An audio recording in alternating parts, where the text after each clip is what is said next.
Hey students, welcome back to my YouTube channel Unique Classes. कैसे हैं आप सभी? आई होप बहुत अच्छे होंगे और आपकी तैयारी उससे भी अच्छी चल रही होगी। तो हम आज क्लास 11th का अपना जो फिजिकल एजुकेशन है उसका प्रैक्टिस पेपर सॉल्व करेंगे। ठीक है, मैं आपको हिंदी मीडियम में कराऊंगी विद सॉल्यूशन। सो इस वीडियो को एंड तक जरूर देखिएगा। इसमें मैं आपके टोटल सभी पूरे जो 60 क्वेश्चंस है उनको करा दूंगी। ठीक है, तो चलिए स्टार्ट करते हैं। सबसे पहले कुछ मेन जो चीज़ें हैं, इंस्ट्रक्शंस, वो जान लेते हैं। सो आपका जो एग्ज़ाम है वो 35 मार्क्स का आएगा एंड आपके जो टाइम होगा वो कितना होगा, 90 मिनट्स आपको मिलेंगे। उसके बाद कुछ आपको इंस्ट्रक्शंस दी गई है। यहाँ पे क्या है वो कि आपका जो एग्जाम है वो 3 सेक्शंस में बटा हुआ होगा, यानी कि 3 भाग में।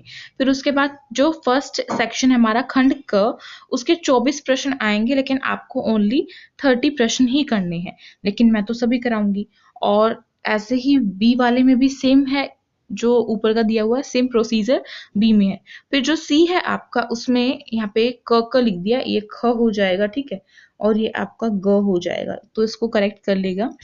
तो आपका जो ग है उसमें 12 क्वेश्चंस आएंगे, लेकिन आपको करने 10 है।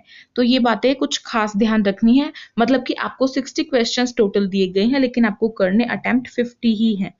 बट हम यहाँ पे 60 करेंगे पूरे। तो चलिए स्टार्ट करते हैं। आपका फर्स्ट सेक्शन देखते हैं। फर्स्ट सेक्शन के साथ हमारा फर्स्ट क्वेश्चन भी आ जाता है। सो इसमें हमें क्वेश्चन में बोला गया है, निम्न में से कौन सा पदार्थ ऊर्जा का प्रमुख स्रोत है। तो जो ऊर्जा का प्रमुख स्रोत है वो कौन सा पदार्थ होता है?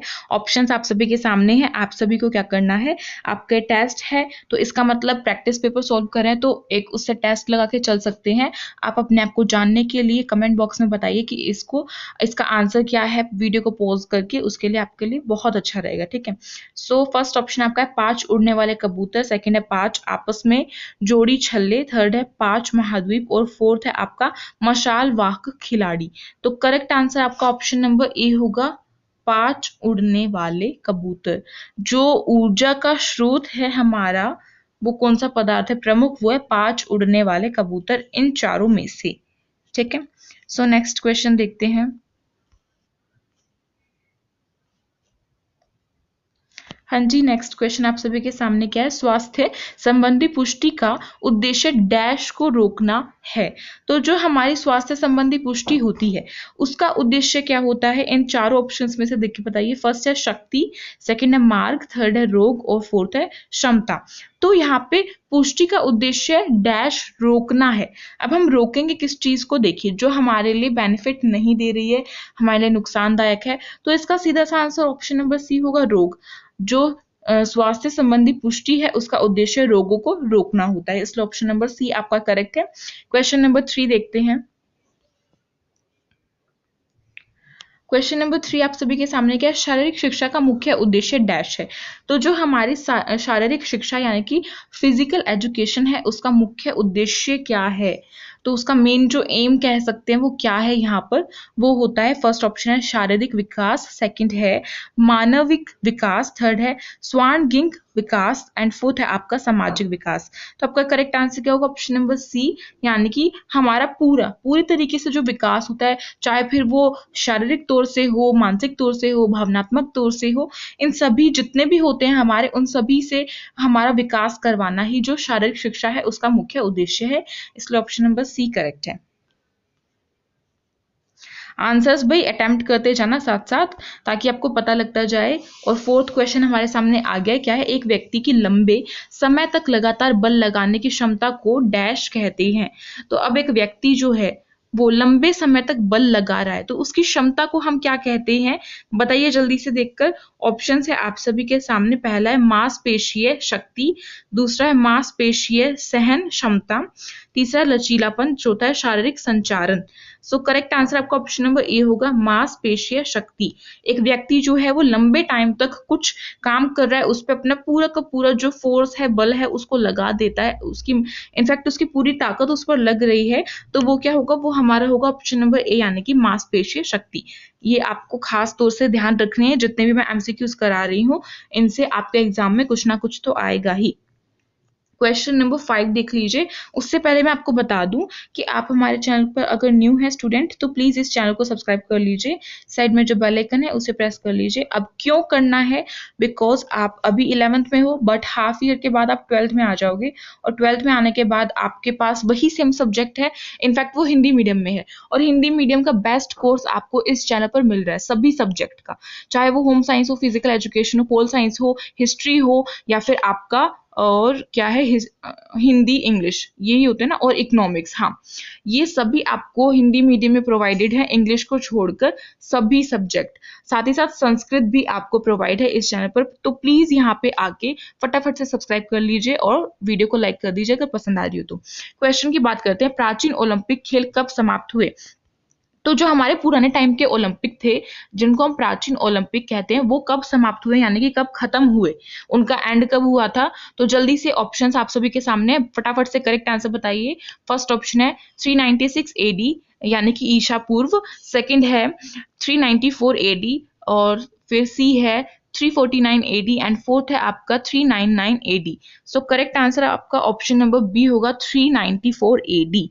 ठीक है, करेक्ट आंसर क्या होगा आपका? ऑप्शन नंबर बी होगा, 394 ईसा पूर्व।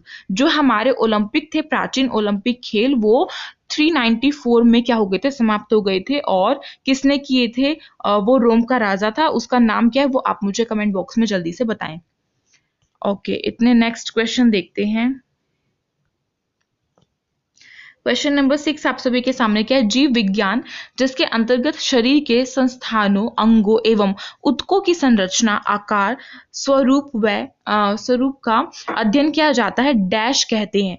तो कोई ऐसा विज्ञान जिसके अंतर्गत क्या आता है? शरीर के संस्थानों का, अंगों का, ऊतकों की संरचना, यानी कि टिश्यूज की, ऊतकों को हम टिश्यूज बोलते हैं इंग्लिश में, जिनको नहीं पता है बता देती हूँ, आकार स्वरूप का अध्ययन करते हैं, उसको हम क्या बोलते हैं? फर्स्ट ऑप्शन है आपका शरीर रचना विज्ञान, सेकंड है शरीर क्रिया विज्ञान, थर्ड है शरीर पादक विज्ञान, एंड फोर्थ है आपका शरीर गति विज्ञान। तो आपका correct answer option number A होगा, शरीर रचना विज्ञान। इसको हम शरीर रचना विज्ञान बोलते हैं, और ये आपका कौन से चैप्टर से आया? चैप्टर नंबर 8 से आया है, इनफैक्ट उसके स्टार्टिंग में ही है।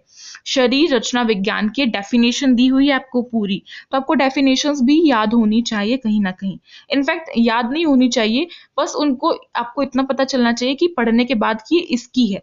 मैं ये नहीं कह रही कि रटना है, क्योंकि हमें अभी लिखना तो है ही नहीं, हमें तो बस उसको देखकर पहचानना है।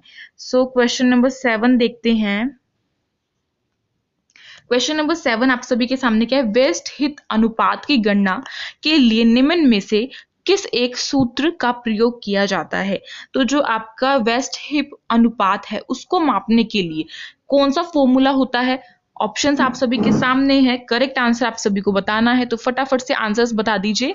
कमेंट बॉक्स आप सभी के पास है, बताना क्या है, बस वीडियो को पॉज कीजिए और आंसर करेक्ट जो है वो बता दीजिए। सो करेक्ट आंसर क्या होगा? ऑप्शन नंबर आपका करेक्ट आंसर होगा सी वाला, कमर की परिधि और फिर अपोन में कूल्हे की परिधि। ये जो साइन आपको यहाँ पे ऐसे दिख रहा है ना, इनके बीच में, कमर की परिधि और कूल्हे के बीच में, तो इसको हम अपोन का साइन कहते हैं, बाय का साइन। जैसे कि डिवाइड करते हैं ना, डिवाइड के साइन को हम इससे डिनोट कर देते हैं, वैसे तो ये वाला होता है, बट अगर हमें ऐसा दिखाना है तो हम इस वाले को कर देते हैं। ठीक है, तो कमर की परिधि फिर अपोन में कूल्हे की परिधि से हम वेस्ट हित अनुपात जो है वो माप सकते हैं। ओके, और यहाँ पे वेस्ट हित अनुपात लिखा हुआ, हिप आएगा, पी कर दीजिए इस पी नहीं, प कर दीजिए इस त को, हिप। ठीक है, कैसे लिखेंगे? ह ऊपर छोटी की मात्रा और फिर प, हिप।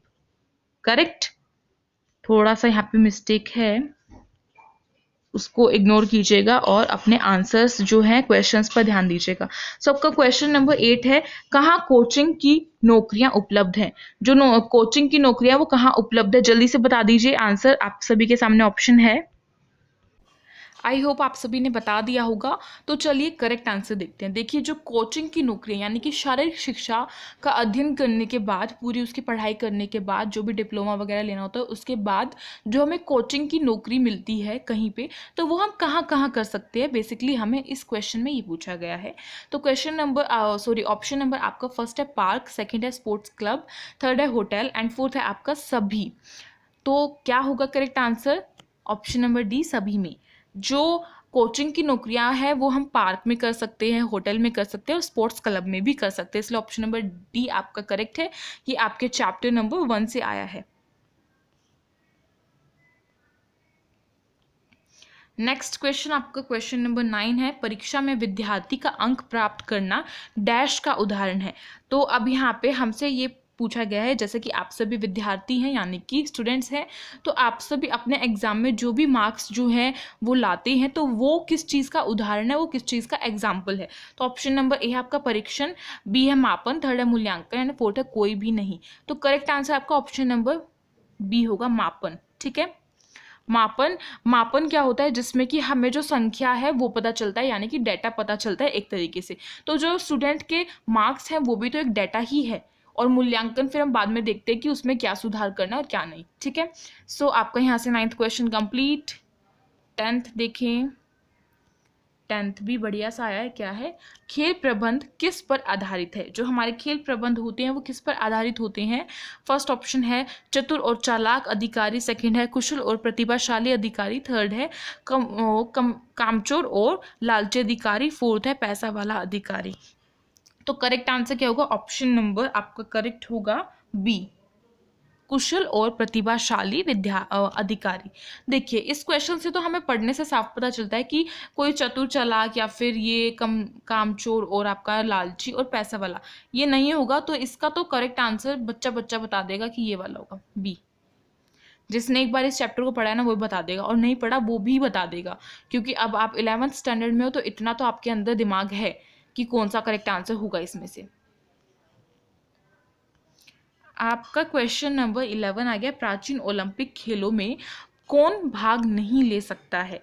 तो जो हमारे प्राचीन ओलंपिक खेल थे उनमें कौन भाग नहीं ले सकता था, आपको पूरा पूरा बताया गया था आपके उसमें कि प्रतियोगिताओं में भाग लेने वालों के लिए कुछ नियम थे, उनमें बताया गया था। तो आपने पढ़ा होगा तो आपको बिल्कुल पता होगा। ऑप्शन नंबर ए है महिलाएं, बी है गुलाम, सी है जो यूनान का नागरिक न हो, और डी है उपरोक्त सभी। तो correct answer option number D होगा, उपरोक्त सभी, यानी कि ऑल ऑफ द अबव। क्यों, क्योंकि जो महिलाएं थी वो भी प्राचीन ओलंपिक जो खेल थे उसमें नहीं भाग ले सकती थी, ना ही गुलाम यानी कि दंडित या फिर गुलाम व्यक्ति नहीं ले सकता था, और सी जो यूनान का व्यक्ति या नागरिक ना हो वो भी नहीं ले सकता था। इसलिए ऑप्शन नंबर आपका डी करेक्ट है, उपरोक्त सभी, क्योंकि हमें यहाँ पे नहीं ही पूछा गया था। चलिए भाई 12th क्वेश्चन आ गया। क्या है, शारीरिक बुद्धि के उस घटक का नाम बताइए जो किसी क्रिया को प्रभावशाली तरीके से करने में मदद करता है। तो जो हमारी शारीरिक बुद्धि है उसका घटक कौन सा होगा, उसके घटक का नाम बताना है जो कि किसी क्रिया को प्रभावशाली तरीके से करने में हेल्प करता है। वो क्या होगा, जल्दी से बता दीजिए। ऑप्शन आपके पास है, फर्स्ट ऑप्शन है गति, सेकंड है सहन क्षमता, थर्ड है तालमेल संबंधी योग्यताएं, एंड फोर्थ है आपका उपरोक्त में से कोई भी नहीं। तो करेक्ट आंसर आपका ऑप्शन नंबर सी होगा, तालमेल संबंधी योग्यताएं। ठीक है, नेक्स्ट क्वेश्चन देखें। नेक्स्ट क्वेश्चन भी अच्छा सा है। क्या है, यदि 185 किलोमीटर जो है आपका किलोमीटर स्क्वायर से कम हो तो व्यक्ति किस श्रेणी में आता है। 185 किलोमीटर स्क्वायर से अगर कोई कम है व्यक्ति तो वो किस श्रेणी में आएगा। जल्दी से आंसर दे दीजिए, फटाफट से बताइए बताइए भाई, जल्दी जल्दी आंसर्स आने चाहिए सभी के। वो आएगा आपका अल्प भार में। ठीक है, बी वाला आपका करेक्ट आंसर है, वो आपका अल्प भार में जो है आ जाएगा, क्योंकि BMI जो है वो क्या होती है उसमें हमें सॉरी एक मिनट, आपको कंफ्यूजन ना हो इसलिए बता दूं, अल्प भार तो करेक्ट होगा ही, बट यहाँ पे आपको 185 जो है वो लिखा हुआ है, लेकिन इस इंग्लिश वाले में देखिए 18.5 लिखा हुआ है। तो जो ये पॉइंट है ना यहाँ पे, इसको काट के आप यहाँ पे बीच में लगा लीजिए। ठीक है, बीच में पॉइंट मान लीजिए, यानी कि 18.5 किलोमीटर स्क्वायर से कोई व्यक्ति अगर कम है तो वो किस श्रेणी में आएगा, वो तो अल्प भार में आता है। हमने BMI का पूरा वो टेबल पढ़ा हुआ है, याद किया होगा आपने, तो आपको पता होगा। याद करना बहुत इंपॉर्टेंट है, कर लो अगर नहीं किया तो। नेक्स्ट आपका 14 वाला क्वेश्चन क्या है, मानव कंकाल संस्थान किससे बना है। जो हमारा जो कंकाल है वो किससे बना है, यानी कि जो ह्यूमन का स्केलेटन है स्केलेटन सिस्टम है वो किससे बना है? स्केलेटन में आपने साइंस में पढ़ा है, इनफैक्ट साइंस लैब में देख भी रखा है, वो हमेशा हड्डियों से बना हुआ होता है, इसलिए बी वाला आपका करेक्ट आंसर यानी कि बोन्स, हड्डियां। नेक्स्ट आपका क्वेश्चन नंबर 15 क्या है? कार्डिक मांसपेशी है डैश में पाई जाती है। जो कार्डिक मांसपेशी है वो किस में पाई जाती है? फर्स्ट ऑप्शन है फेफड़े, सेकंड है खोपड़ी, थर्ड है हृदय और फोर्थ है आपका गुर्दा। तो करेक्ट आंसर क्या होगा आपका, बताइए जल्दी से। ऑप्शन नंबर सी होगा हृदय। जो हृदय है हमारा उसमें कार्डिक मांसपेशी जो है वो पाई जाती है। अब मांसपेशी क्या होती है? ये मसल्स होती हैं जो हमारे बॉडी के हर छोटे से छोटे जो कहते हैं ना, हर छोटे से छोटे एरिया में पाई जाती है, हर छोटे से छोटे। हम मसल्स समझते हैं कि हमारे जैसे हैंड्स हो गए, यहाँ से ऊपर के जो आर्म्स होती है वहां पर होंगी, नहीं, हर छोटे से छोटे। अब देखो यहाँ पे हार्ट में भी है कार्डिक मांसपेशी, इसीलिए तो आपको इस चैप्टर से बहुत कुछ सीखने को मिल रहा है। 16 वाला क्वेश्चन आपके सामने आ गया। क्या शरीर की स्थिति में तेजी से बदलने की क्षमता को डैश कहलाती है? जो शरीर की स्थिति है उसको तेजी से बदल दे तो उसको क्या बोलते हैं? बताइए जल्दी से। फर्स्ट है आपका गति, सॉरी सहन क्षमता, सेकंड है गति, थर्ड है दिशा एंड फोर्थ है आपका प्रतिरोध। तो आपका करेक्ट आंसर क्या होगा? ऑप्शन नंबर बी, गति। गति को हम क्या कहते हैं? जो शरीर की स्थिति को एकदम से तेजी से बदल दे और उस क्षमता को हम बोलते हैं गति यानी कि स्पीड। नेक्स्ट आपका 17 वाला, लचक को किस विधि से मापा जाता है? जो हमारी लचक होती है उसको किस विधि से मापा जाता है? बताइए जल्दी से। ऑप्शंस आप सभी के सामने हैं, देखिए मैं बता देती हूँ। आपका करेक्ट आंसर है option number C, sit and reach test से। ठीक है, सिट एंड रिच टेस्ट जो होता है, परीक्षण जो होता है, सिट एंड रिच परीक्षण, उससे हम अपनी जो लचक है उसको माप सकते हैं, यानी कि ये उसकी विधि है मापने की। ओके, 18 वाला है, ओलंपिक प्रतीक के नीचे लिखे ओलंपिक आदर्श में फोर्टस का अर्थ क्या है? जो हमारा फोर्टस होता है, हमारे 3 आदर्श होते हैं ना, कौन कौन से होते हैं? पहला होता है सिट्रस, दूसरा अल्टस और तीसरा होता है फोर्टस। तो सिट्रस का अर्थ होता है तेज, फोर्टस का अर्थ होता है, फोर्टस तो पूछा गया सॉरी, एल्टस का अर्थ होता है ऊंचा, और जो हमारा फोर्टस है उसका अर्थ क्या होता है? उसका अर्थ होता है अधिक शक्तिशाली। इसलिए ऑप्शन नंबर आपका सी करेक्ट है।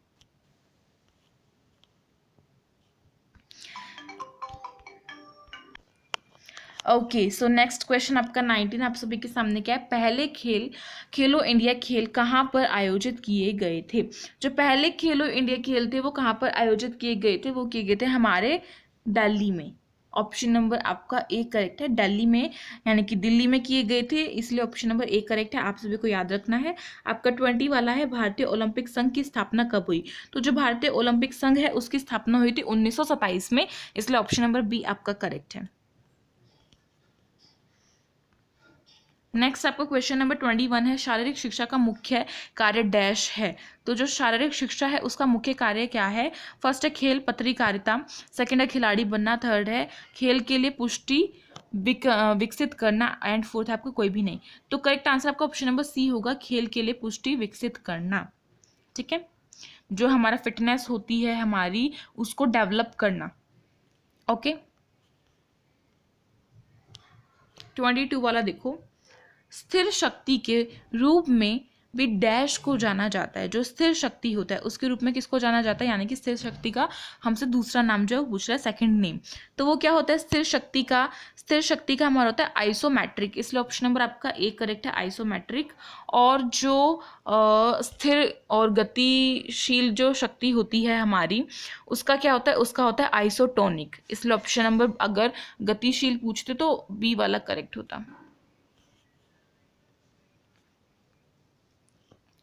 ओके, नेक्स्ट क्वेश्चन आपका है, क्या है next question?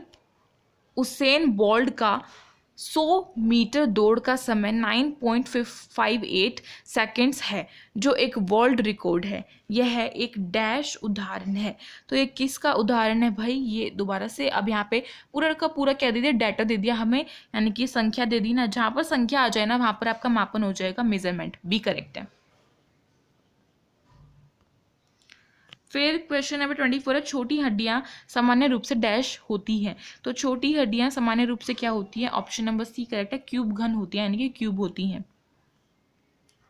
Section A is complete. Now अब सेक्शन बी करते हैं। क्या है? फर्स्ट क्वेश्चन आपका है कलीदार जोड़ डैश पाए जाते हैं। तो कलीदार जोड़ कहाँ पर पाए जाते हैं? खोपड़ी में पाए जाते हैं, इसलिए ऑप्शन नंबर सी करेक्ट है। नेक्स्ट क्वेश्चन देखें। यहाँ पे नेक्स्ट क्वेश्चन है, यदि किसी व्यक्ति का शरीर का भार 80 किलोग्राम है तो उसकी ऊंचाई 1.70 मीटर है, तो उस व्यक्ति की BMI डैश होगा। ठीक है, BMI यानी कि बॉडी मास इंडेक्स पूछा गया है, हमें कैलकुलेट करने के लिए दिया गया है, तो कर लीजिए फटाफट से। मैं करेक्ट आंसर बताने से पहले आपको फॉर्मूला बता देती हूँ क्या होता है। व्यक्ति का भार, ठीक है, भार अपोन में हाइट इनटू हाइट, ओके, और हाइट मीटर में होनी चाहिए। सो करेक्ट आंसर आपका ऑप्शन नंबर क्या होगा, जल्दी से बता दीजिए मुझे कमेंट करके। ऑप्शन नंबर सी आपका करेक्ट है, 27.9 किलोग्राम मीटर स्क्वायर। ठीक है, अब नेक्स्ट क्वेश्चन देखते हैं 27 वाला। क्या है? नीचे दिए गए अवयव में कौन सा शारीरिक पुष्टि का घटक नहीं है? तो शारीरिक पुष्टि का घटक कौन सा नहीं है? फर्स्ट है शक्ति, सेकंड है सहन क्षमता, थर्ड है आपका शारीरिक गठन एंड फोर्थ है आपका लचक। तो कौन सा नहीं होगा, जल्दी से बता दो आपका करेक्ट आंसर मुझे। ऑप्शन नंबर सी, शारीरिक गठन। शारीरिक गठन जो है वो इसका घटक नहीं है शारीरिक पुष्टि का, इसलिए ये वाला आपका सही हो जाएगा, क्योंकि हमसे नहीं पूछा था। बाकी ये सब तो है ना, शक्ति भी है, सहन क्षमता भी है, लचक भी है। ठीक है, नेक्स्ट आपका क्वेश्चन नंबर 28 है, निम्न में से कौन सा कार्य भारतीय ओलंपिक संघ द्वारा किया जाता है? जो भारतीय ओलंपिक संघ है हमारा, उसके द्वारा कौन सा कार्य किया जाता है? नीचे से ऑप्शंस को रीड करिए और फटाफट से बताइए। फर्स्ट ऑप्शन है देश में खेलों के विकास तथा ओलंपिक आंदोलन को बढ़ावा देना, तो ये तो किया जाता है। सेकेंड है आपका देश के युवाओं की नैतिक व सांस्कृतिक शिक्षा को प्रोत्साहन करना, तो ये भी किया जाता है। थर्ड है आपका देश में खेलों के नियमों को बनाना, तो ये भी किया जाता है। एंड फोर्थ है आपका उपरोक्त सभी। तो यहाँ पे हमसे कार्य पूछा गया था कि कौन सा किया जाता है, इसलिए ऑप्शन नंबर डी करेक्ट है, उपरोक्त सभी। क्वेश्चन नंबर आपका कौन सा होगा, बताइए जल्दी से, क्वेश्चन कौन सा करेक्ट होगा। देखो एक मिनट, क्वेश्चन नंबर जो 28 है ना, उसका आंसर मैंने गलत बता दिया, उपरोक्त सभी नहीं होगा, इसको ना कट कर दो, उपरोक्त सभी नहीं होगा, क्योंकि जो हमारा ऑप्शन नंबर 1 करेक्ट है, बिकॉज जो भारतीय ओलंपिक संघ है उसके द्वारा कार्य कौन सा किया जाता है ये हमसे पूछा गया है। तो देश में खेलों के विकास तथा ओलंपिक आंदोलन को बढ़ावा देना, वो खेलों के विकास को, डेवलपमेंट को देखते हैं और साथ ही साथ ओलंपिक आंदोलन को बढ़ावा देते हैं। उसके अलावा जो दो नीचे के कार्य है ना, ये वो नहीं करते, इसलिए उपरोक्त सभी आपका करेक्ट नहीं है। आई एम रियली सॉरी, मैंने गलती से बोल दिया। नेक्स्ट क्वेश्चन देखते हैं 29 वाला। क्या है 29 वाला आपका क्वेश्चन? नीचे दो कथन, अभिकथन ए तथा कारण बी दिए गए हैं, तो इनको यानी कि असर्शन एंड रीजन वाला आ गया क्वेश्चन। देखते हैं अभिकथन ए, खेलो इंडिया कार्यक्रम के अंतर्गत भारत सरकार ने देशों में प्रतिभावान खिलाड़ियों को परीक्षण तथा छात्रवृत्ति प्रदान करती है। ठीक है, यहाँ पे अभिकथन बिल्कुल सही है हमें कि जो खेलो इंडिया है हमारा प्रोग्राम, उसके थ्रू जो भारत की सरकार है वो खिलाड़ियों को परीक्षण भी प्राप्त करवाती है और साथ ही साथ उनको स्कॉलरशिप भी देती है। फिर कारण क्या है? इस योजना के अंतर्गत खिलाड़ी को 5 लाख रुपए प्रति वर्ष छात्रवृत्ति दी जाती है। जो इस योजना, ये जो खेलो इंडिया योजना प्रोग्राम है, इसके द्वारा जो भारत है वो अपने खिलाड़ियों को, जो भी लेते हैं खिलाड़ियों को चुनते हैं, उनको 5 लाख रुपए देते हैं प्रति वर्ष, यानी कि हर एक वर्ष में स्कॉलरशिप के रूप में। तो क्या कारण सही है? हाँ जी, कारण बिल्कुल सही है। ठीक है, तो अब हमें देखना है कि क्या ये स्पष्टीकरण कर रहा है। तो क्या ये स्पष्टीकरण कर रहा है? नहीं, स्पष्टीकरण ये नहीं कर रहा है। ये हमें एक बात बताई गई है, यहाँ पे जो कारण है वो अभी कथन के स्पष्टीकरण नहीं कर रहा है, इसलिए ऑप्शन नंबर आपका कौन सा करेक्ट होगा? बी वाला। दोनों ए एंड बी सत्य है और बी ए का सही स्पष्टीकरण नहीं है। ठीक है, नेक्स्ट क्वेश्चन देखते हैं। नेक्स्ट आपका क्वेश्चन नंबर 30 क्या है? सूची फर्स्ट एंड सूची सेकंड का मिलान करते हुए दिए गए कोड में से सही उत्तर चुनिए। ठीक है, हमें यहाँ पे पहले ये कुछ देखना है और इनका मिलान करना है। तो ये तो हमारा ओलंपिक झंडे का वो आ गया जिसमें वो 5 रिंग्स होती हैं, 5 छल्ले होते हैं, उनके कलर कौन से हैं और वो किस महाद्वीप को दर्शाते हैं। तो आपका जो नीला है वो हमारा अमेरिका को दर्शाता है, इसलिए 4th करेक्ट है। ओके, पीला हमारा एशिया को दर्शाता है, इसलिए फर्स्ट। काला हमारा अफ्रीका को दर्शाता है, इसलिए सेकंड। और ग्रीन हमारा यूरोप को दर्शाता है। ओके, हमें 4 दिए गए हैं, एक और होता है, वो किसको दर्शाता है भाई? 5 होते हैं ना हमारे। एक ऑस्ट्रेलिया होता है, वो लाल जो है, लाल कलर का जो छल्ला होता है वो ऑस्ट्रेलिया को दर्शाता है। ये 5 महाद्वीप हैं, उनको दर्शाते हैं। तो अब मैचिंग हो गई, तो नीचे ऑप्शन कौन सा करेक्ट होगा? नीचे ऑप्शन आपका करेक्ट होगा ये वाला, ऑप्शन नंबर कौन सा बताओ जल्दी से। ऑप्शन नंबर आपका जो बी है वो करेक्ट है। 4, फर्स्ट, 2 और फिर ये बिल्कुल सही मैचिंग कर रहा है, इसलिए ये वाला आपका करेक्ट है। ओके, बी वाला।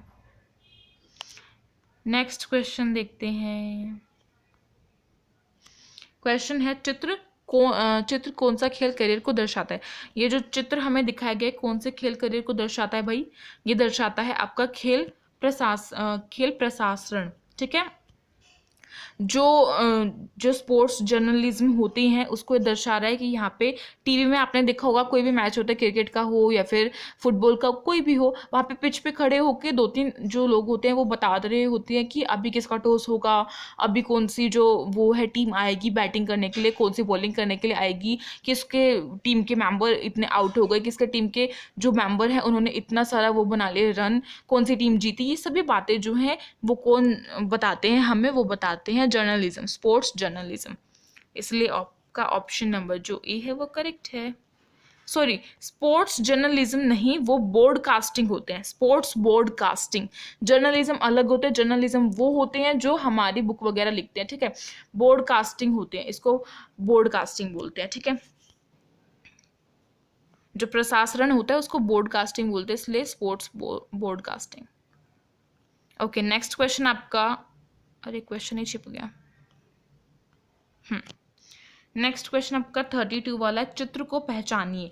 तो ये आपको एक फिगर दिख रहा है, आपको इसको पहचान के बताना है कि कौन सा है। फर्स्ट है शक्ति, सेकंड है गति, थर्ड है लचक एंड फोर्थ आपका सहन क्षमता। तो इसको तो बच्चा बता देगा कि ये ऐसे करके इतना अच्छे से इसने पैर जो मोड़ रखा है अपना, पूरा फ्लेक्सिबिलिटी दिख रही है इसके अंदर, तो ये लचक होगा, फ्लेक्सिबिलिटी यानी कि लचक। सी आपका करेक्ट आंसर है। उसके बाद हमें दोबारा से एक ये सूची दे दी है, इस कलर को मैं थोड़ा सा साइड में कर देती हूँ, यहाँ पे कर देते हैं। हाँ, आपको एक सूची दे दी है, फर्स्ट एंड सेकंड करके इनका मिलान करना है। तो जल्दी से देख लीजिए, जो कलीदार जोड़ है वो आपका किसका होता है, बता दीजिए मुझे। और कब्जेदार जोड़ किसके होते हैं, ये सभी आप मुझे जल्दी से बता दीजिए कमेंट बॉक्स में। इतने इसका करेक्ट आंसर दिखाती हूँ मैं आपको। कोड आपका ये है। सो इसका करेक्ट आंसर क्या होगा? ऑप्शन नंबर इसका करेक्ट होगा बी वाला, 4, first, second and third. Okay, तो मैचिंग कर लीजिएगा, टाइम ज़्यादा हो जाएगा वरना मैं करूँगी तो। 34 वाला देखिए, ये क्या है? स्किल फोल्ड कैलिपर का प्रयोग डैश के लिए किया जाता है। जो स्किल फोल्ड कैलिपर है हमारा, स्किन फोल्ड कैलिपर, उसका किसके लिए किया जाता है? वो किया जाता है, आप बताइए जल्दी से। फर्स्ट है शरीर संचारण, सेकंड है मांसपेशीय शक्ति, थर्ड है आपका लचक एंड फोर्थ है आपका चपलता। सो करेक्ट आंसर क्या होगा? ऑप्शन नंबर आपका ए करेक्ट होगा, शरीर संचारण, ठीक है, उसके लिए किया जाता है। फिर दोबारा से असर्शन आ गया भाई, क्या है असर्शन में? हमें दिया गया है फर्स्ट अभिकथन है ए और कारण है आर। तो अभिकथन क्या है? शारीरिक शिक्षा सामान्य शिक्षा का ही एक अभिन्न अंग है, ठीक है, अभिन्न अंग है। तो ये बात तो करेक्ट है कि जो शारीरिक शिक्षा है वो हमारी जो शिक्षा होती है उसका एक अभिन्न अंग है, जो कि अब उभर कर आ गया, पहले नहीं था इतना। जो आर है कारण, वो क्या है? व्यक्ति का सर्वांगीण विकास ही शारीरिक शिक्षा का मुख्य लक्ष्य है। तो यहाँ पे हमें लक्ष्य बता दिया। अब आर भी करेक्ट है, लेकिन क्या ये स्पष्टीकरण कर रहा है? नहीं, स्पष्टीकरण नहीं कर रहा है। दोनों करेक्ट तो हैं बट ये स्पष्टीकरण नहीं कर रहे हैं, इसलिए ऑप्शन नंबर आपका बी करेक्ट होगा। दोनों ए एंड आर सत्य है और आर ए का सही स्पष्टीकरण नहीं है। दोबारा से अभिकथन है, ऑप्शन आपका सॉरी क्वेश्चन आपका 36 है, नीचे 2 कथन दिए गए हैं। वही ए है आपका ओलंपिक मोटो लैटिन भाषा के 3 शब्दों यानी कि क्या है? सीटस और आपका एल्टस एंड फोर्टिस से बना है। और आर है आपका व्यक्ति को शारीरिक रूप से तेज, ऊंचा व शक्तिशाली होना चाहिए। तो दोनों ही अपने आप में बिल्कुल करेक्ट है, लेकिन हमें ये भी देखना है कि या क्या ये जो है ये सही स्पष्टीकरण कर रहा है कारण अभिकथन की। तो हाँ, बिल्कुल सही स्पष्टीकरण कर रहा है। जिनको इनका मतलब पता है ना, ये जो मोटो लैटिन भाषा से लिए गए हैं ये 3 शब्द, इनका मतलब अगर किसी को पता है तो वो बिल्कुल करेक्ट आंसर देगा। इसलिए ऑप्शन नंबर आपका सी करेक्ट है। दोनों ए एंड आर सत्य है और आर ए की सही स्पष्टीकरण कर रहा है।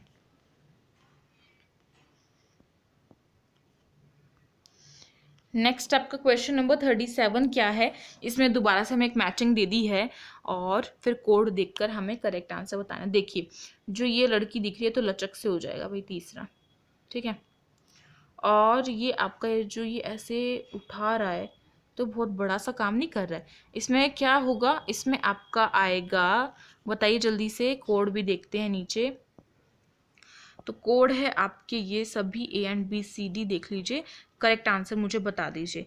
तो आपका करेक्ट आंसर क्या होगा, ऑप्शन नंबर, बताइए बताइए जल्दी से। देखिए, जो हमारा सेकंड वाला है ना, वो तो हमारा फर्स्ट कोड में आ रहा है। यहाँ से देखिए, जो सेकंड वाला है वो फर्स्ट कोड में आ रहा है, जो फर्स्ट वाला है वो सेकंड कोड में आ रहा है, जो फोर्थ वाला है वो थर्ड में आ रहा है, और जो थर्ड वाला है वो फोर्थ में आ रहा है। इसलिए आपका डी करेक्ट है। यहाँ पे देख लो एक बार। फर्स्ट कोड में आपका सेकंड वाला आ रहा था, ये इसमें आ रहा था लचक, सहन क्षमता, ठीक है।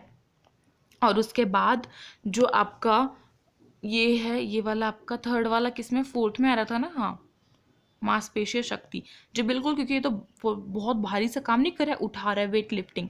और फिर ये जो सेकंड वाला है आपका, वो किस में आ रहा था, वो आपका आ रहा था फर्स्ट में। ओके, यही था ना। चलिए अब क्वेश्चन देखते हैं नेक्स्ट।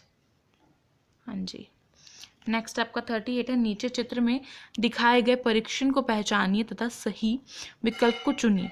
तो हमें ये देखना है ये क्या परीक्षण कर रहे हैं ये, और सही जो विकल्प है उसको चुन लीजिए। तो ये आपका क्या माप रहे हैं, ये आपका वसा मापन कर रहे हैं, इसलिए ऑप्शन नंबर आपका डी करेक्ट है। वसा मापन के लिए 38 वाले का जो डी है वो करेक्ट है, क्योंकि ऐसे जो ये यंत्र है यहाँ पे आपको दिख रहा है, ये ऐसे हमारी स्किन को पकड़ रहा है और इससे हमें पता चल जाएगा, इस यंत्र में दिखा देंगे कि आपके अंदर कितनी वसा है, ठीक है। वसा मीन्स फैट होता है। क्वेश्चन नंबर 39 आप सभी के सामने। निम्न में से किस रक्त नली में अशुद्ध रक्त बहता है। जो रक्त नली होती है उसमें से कौन से में अशुद्ध रक्त बहता है भाई, तो वो आपका होता है शिरा। शिरा यानी कि वेन्स, ठीक है। जो वेन्स होता है उसमें हमारा अशुद्ध रक्त जो है वो बहता है। वेन्स और आर्टरीज तो आपने अपने लोअर स्टैंडर्ड्स में पढ़ रखा है। अब सही है। जो 40 वाला है उसमें दोबारा से असर्शन आ गया है। सो क्या है, अभिकथन और कारण दिया गया है। भारोत्तोलन, शॉट पुट, डिस्क थ्रो जैसे खेलों में अधिकतम शक्ति की आवश्यकता होती है, ठीक है। वही बिल्कुल सही है कि ये जितने भी हमें खेलों के नाम बताए इनमें जो शक्ति है उसकी बहुत ज़्यादा ज़रूरत होती है। फिर कारण यानी कि अभिकथन तो हमारा करेक्ट हो गया। कारण क्या है, अधिकतम शक्ति एक ऐसी शक्ति है जिसमें शारीरिक शक्ति तथा शारीरिक गति की तीव्र क्रिया के कारण उत्पन्न होती है। हाँ जी, ये शारीरिक शक्ति तथा शारीरिक गति की तीव्र क्रिया के द्वारा उत्पन्न होती है, इसलिए ऑप्शन नंबर आपका कौन सा करेक्ट होगा, ए वाला, बिकॉज जो कारण है वो भी करेक्ट है और अभिकथन भी करेक्ट है और आपस में ये स्पष्टीकरण भी कर रहा है। आर जो है वो एक ही स्पष्टीकरण कर रहा है। नेक्स्ट आपका क्वेश्चन नंबर 41 है। परीक्षण व मापन के संख्यायिक आंकड़े डैश में सहायक होते हैं। जो परीक्षण और मापन है उसके जो संख्यायिक आंकड़े होते हैं वो किसमें सहायता प्रदान करते हैं, तो करेक्ट आंसर क्या होगा, जल्दी से बता दीजिए। पहला, खिलाड़ी की शक्ति, कमजोरी तथा कार्य क्षेत्र में अवगत करवाता है। दूसरा, खिलाड़ी को खेलकूद गतिविधि में भाग लेने से रोकता है। तीसरा, खिलाड़ी को खेलकूद गतिविधि में चयन करने में सहायक होता है। चौथा, खिलाड़ी की भविष्य में उपलब्धियों की घोषणा करता है। तो करेक्ट आंसर आपका ऑप्शन नंबर ए होगा। खिलाड़ी की शक्ति, कमजोरी तथा कार्य क्षेत्र जो है उससे अवगत कराता है कि वो उसकी शक्ति क्या है, खिलाड़ी की कमजोरी क्या है, उसका कार्य क्षेत्र क्या है।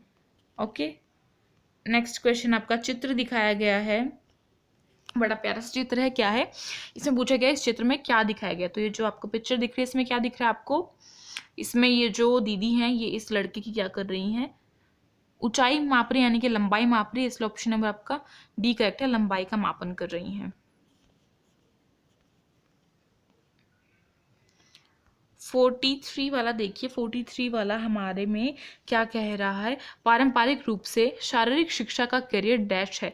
तो जो पारंपरिक रूप से शारीरिक शिक्षा का करियर क्या है, पारंपरिक यानी कि बहुत पुराने टाइम से जो चलती हुई आ रहा है करियर, वो क्या है, वो आपका ऑप्शन नंबर ए होगा, शारीरिक शिक्षक।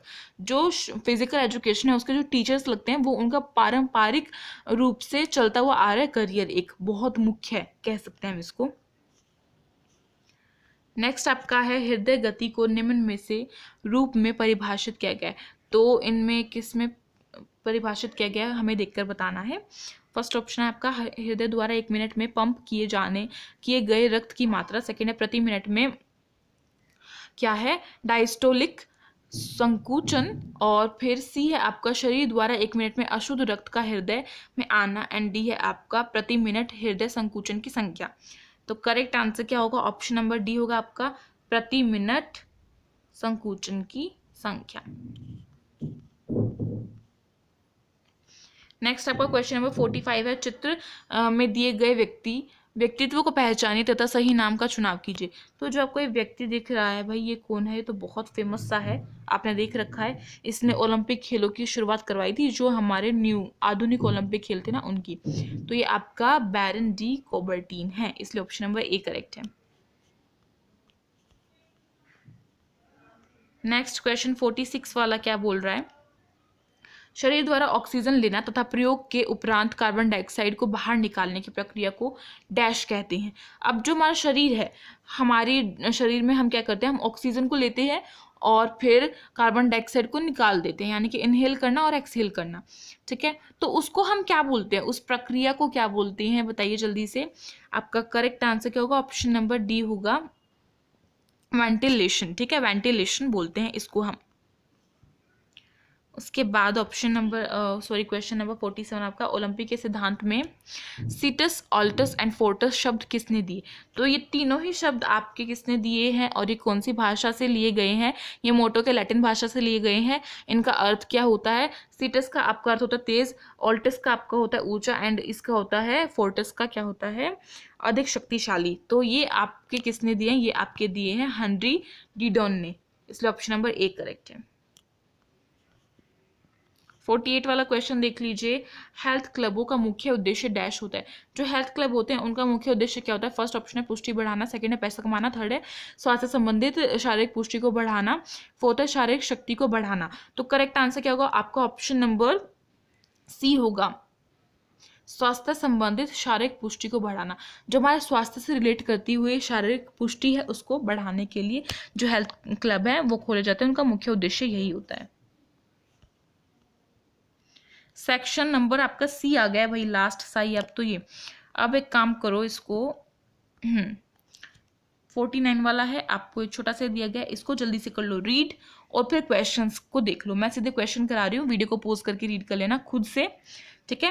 क्वेश्चन क्या है, निम्न में से कौन सी प्रवृत्ति विद्यार्थी में पाई जाती है। तो कौन सी प्रवृत्ति विद्यार्थी में पाई जाती है, ऑप्शन नंबर आपका करेक्ट होगा बी वाला, प्रतिस्पर्धा की, कंपटीशन की जो प्रवृत्ति है, भावना है, वो हर एक स्टूडेंट के अंदर होती है, चाहे वो किसी से भी रिलेट करते हो, कोई भी कंपटीशन, चाहे वो स्टडी से रिलेटेड हो, एग्जाम में टॉपर बनने के लिए, या फिर आपका सिंगिंग से हो, डांसिंग से हो, किसी भी चीज़ से हो, स्पोर्ट्स में हो, उनके अंदर प्रतिस्पर्धा की जो प्रवृत्ति है वो पाई जाती है।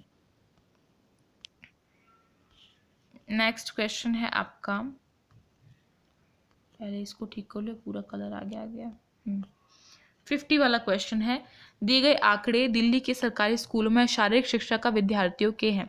तो ये जो दिए गए कुछ आंकड़े हैं, डाटा है, आपका एक सरकारी स्कूल के जो बच्चे हैं शारीरिक शिक्षा के विद्यार्थी उनका है, ठीक है। ये अच्छे से देख लो एक बार और फिर इसका क्वेश्चन बताओ। क्वेश्चन है कि शारीरिक कक्षा के विद्यार्थियों के किस वर्ग को सुधार करने की आवश्यकता है। तो किस वर्ग को सुधार करने की आवश्यकता है, जल्दी से आंसर बता दो अपना करेक्ट। देखिए एक बार ऊपर देख लीजिए दोबारा से, इसका करेक्ट आंसर क्या होगा, आपके ऑप्शंस ये रहे। तो करेक्ट आंसर आपका ऑप्शन नंबर ए होगा, मोटापा। जो मोटापे वाला वर्ग है उसको अपना जो सुधार है वो करने की आवश्यकता है। नेक्स्ट आपका क्वेश्चन 51 वाला है, इसको जल्दी से कर लो रीड एक बार और फिर क्वेश्चन देख लो। वीडियो को पॉज करके रीड करो और फिर इसका क्वेश्चन देखो, जल्दी से रीड कर लो। सो क्वेश्चन है, जिम्नास्टिक के कार्टबिल इवेंट्स में डैश संतुलन है, तो कौन सा संतुलन है भाई, बताओ जल्दी से आंसर्स। ऑप्शन नंबर आपके सामने, फर्स्ट है स्थिर, सेकंड है गतिशील, थर्ड है जिंग जिंग एंड फोर्थ है इनमें से कोई नहीं। तो करेक्ट आंसर आपका ऑप्शन नंबर बी होगा, गतिशील। क्यों होगा, अगर आपने एक्सट्रैक्ट को पढ़ा तो पता चल जाएगा। अब क्वेश्चन नंबर 52 है, इसको पढ़ो जल्दी से और आंसर बताओ। तो आई होप आपने पढ़ लिया होगा। देखिए इसका क्वेश्चन, संचार साधन से खेलों का प्रसार में योगदान बहुत है, नीचे लिखे करियर में कौन सा क्षेत्र संचार करियर है। तो ये जो दिखे गए हैं आपको ये ऑप्शंस, इसमें से कौन सा जो क्षेत्र है वो संचार करियर के लिए है। फर्स्ट है खिलाड़ी, सेकंड है शिक्षक, थर्ड है खेल पत्रकारिता एंड फोर्थ है आपका परीक्षक। तो आपका ऑप्शन नंबर सी करेक्ट होगा, खेल पत्रकारिता। ठीक है, खेल पत्रकारिता को हम स्पोर्ट्स जर्नलिज्म में बोलते हैं, जो कि वो बताते हैं रिपोर्टर्स टाइप होते हैं ना वो। 53 वाला, इसको पढ़ो जल्दी से वीडियो को पॉज करके एंड फिर आंसर दो। क्वेश्चन क्या, सकारात्मक जीवन शैली की शाम को क्यों ज़रूरत है, क्यों आवश्यकता है। तो क्यों आवश्यकता है भाई, जल्दी से आंसर दे दो। फर्स्ट ऑप्शन है रोगों से बचने के लिए, सेकंड है स्वास्थ्य व सकारात्मक जीवन के लिए, थर्ड है आराम के लिए एंड फोर्थ है दूसरों को नुकसान पहुंचाने के लिए। तो करेक्ट आंसर आपका बी होगा, शाम को जीवन जो सकारात्मक जीवन शैली है उसकी आवश्यकता स्वास्थ्य व सकारात्मक जीवन के लिए है, ना कि किसी को नुकसान पहुंचाने के लिए और भी वगैरह वगैरह जो दिया हुआ था। डाटा देखो भाई जल्दी से, इस डाटा को देख लो। 54 वाला क्वेश्चन है, ये पूरा पूरा देख लो भाई। और अब इसमें पूछा गया है, उपरोक्त चित्र में सरकारी स्कूल का दिया गया, बता दिया। क्वेश्चन है, क्या है क्वेश्चन, कि सरकारी स्कूल के विद्यार्थियों ने किस खेल को खेलने की अधिकतम इच्छा दिखाई। तो किसको खेलने की अधिकतम इच्छा दिखाई है, उन्होंने दिखाई है क्रिकेट को। सबसे ज़्यादा क्रिकेट को परसेंटेज मिली और एरिया भी क्रिकेट का ही ज़्यादा, इसलिए ए वाला करेक्ट है, क्रिकेट। 55 वाला देखो, इसको फटाफट से एक बार पढ़ो वीडियो को पॉज करके और फिर क्वेश्चन की तरफ देखो। हृदय गति डैश पर निर्भर करती है, तो हृदय गति किस पर निर्भर करती है। फर्स्ट है शारीरिक गतिविधि, दूसरा है शारीरिक का आकार, शरीर का आकार, तीसरा तापमान एंड फोर्थ है उपरोक्त सभी। तो जो हमारी हृदय गति होती है वो इन तीनों पर ही जो है निर्भर करती है, इसलिए ऑप्शन नंबर आपका डी वाला करेक्ट है, उपरोक्त सभी। अब यहाँ पे हमें क्वेश्चन पूछा गया, नीचे दिए गए आंकड़े के आधार पर निम्नलिखित प्रश्नों का उत्तर दीजिए। तो कुछ आंकड़े दिए गए, यहाँ पे आपको बीएमआई का एक टेबल सा दे दिया है कैटेगरी वगैरह का, और फिर ये आंकड़े दे दिए आपको। तो यदि किसी व्यक्ति का बीएमआई 16.5 है तो वह किस श्रेणी में आएगा, किस श्रेणी में आएगा, वो आएगा बिल्कुल अल्पभार में। क्यों, क्योंकि यहाँ पे अंडरवेट जो है अल्पभार किसको दिखाया गया है, जो 18.5 से कम है उसको। तो सी वाला आपका करेक्ट है। फिर दोबारा से एक बार इस 57 वाले क्वेश्चन को अच्छे से रीड करो, दिख रहा होगा अब तो, इसको रीड कर लो इस सभी चीज़ों को, फिर नीचे देखते हैं। क्वेश्चन क्या है, प्रथम ओलंपिक खेलों का आयोजन में कितने देशों के खिलाड़ियों ने भाग लिया। तो कितने देशों के खिलाड़ियों ने भाग लिया था, 14 देशों के खिलाड़ियों ने भाग लिया था, और 241 जो एथलीट्स थे वो इसमें थे, इसलिए ऑप्शन नंबर आपका ए करेक्ट है। ओके, नेक्स्ट क्वेश्चन देखिए। नेक्स्ट आपका 58 वाला क्वेश्चन, जल्दी से इसका पढ़ो और इसका क्वेश्चन का आंसर देना है, फटाफट से पढ़ो।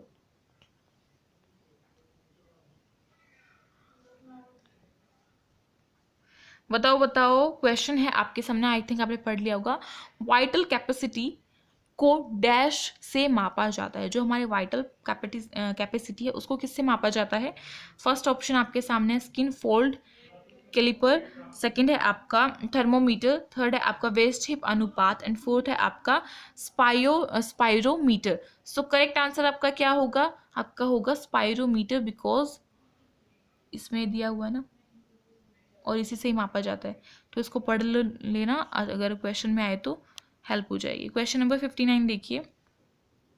59 वाला आपका है, नीचे आधुनिक ओलंपिक खेलों की मेज़बानी देशों के नाम तथा वर्षों के बारे में दिए गए। तो ये कुछ आपको दे दिया दोबारा से, जैसे कि अमेरिका ने इतने इतने वर्ष में मेज़बानी की, ब्रिटेन ने इतने इतने में की, और फिर ऐसे ऐसे करके इन सब ने की। तो क्वेश्चन क्या है, अमेरिका ने डैश बार आधुनिक ओलंपिक खेलों की मेजबानी की। तो कितनी बार की भाई? 4 बार की थी, आपने देखा होगा, इसलिए ऑप्शन नंबर 4 करेक्ट है। नहीं देखा तो यहाँ पे देख लो, 1 2 3 4। Okay, our last question. जल्दी से इसको देखते हैं, फिर वीडियो खत्म होगी। आप इसे रीड कीजिए फटाफट से, मैं इतने क्वेश्चन को देख लेती हूँ। तो क्वेश्चन देखें, अभी रीड कर लिया होगा वीडियो को पॉज करके। तो क्वेश्चन आपका क्या होगा? डैश योग्यता के कारण रीना बिना थके लंबे समय तक अपनी दौड़ को पूरा कर सकती है। तो किसके कारण वो अपने दौड़ को पूरा कर सकती है? फर्स्ट ऑप्शन है आपका शक्ति, सेकंड है सहन क्षमता, थर्ड है स्पीड एंड फोर्थ आपका प्रतिक्रिया। करेक्ट आंसर बताइए। करेक्ट आंसर आपका ऑप्शन नंबर डी होगा, प्रतिक्रिया। ठीक है, ऑप्शन नंबर आपका डी करेक्ट है, प्रतिक्रिया। प्रतिक्रिया के कारण जो है, प्रतिक्रिया योग्यता के कारण जो रीना है हमारी, वो लंबे समय तक दौड़ सकती है। ओके, इसलिए ये डी करेक्ट हो गया। अब बात करते हैं वीडियो की। वीडियो पसंद आई हो तो इसे लाइक करना, अपने फ्रेंड्स में शेयर करना, न्यू है तो सब्सक्राइब कर लेना। जैसे कि मैंने बताया, बहुत कुछ है, 11th के लिए कराने लग गए हैं अब हम, और 12th के लिए तो बहुत बहुत बहुत कुछ है। ठीक है, फ्रेंड्स हो आपके 12th क्लास के तो उनको भी सेंड कर सकते हैं, शेयर कर सकते हैं इस वीडियो को, और कमेंट करके बताना वीडियो कैसी लगी। हम मिलते हैं अब, आपका जब भी लेंगे तब मिलेंगे। तो आप सभी को अपने एग्ज़ाम के लिए ऑल द बेस्ट। अच्छे से मेहनत करना और अच्छे अपने मार्क्स जो हैं वो फिजिकल एजुकेशन में लाना। Thank you so much for watching this video.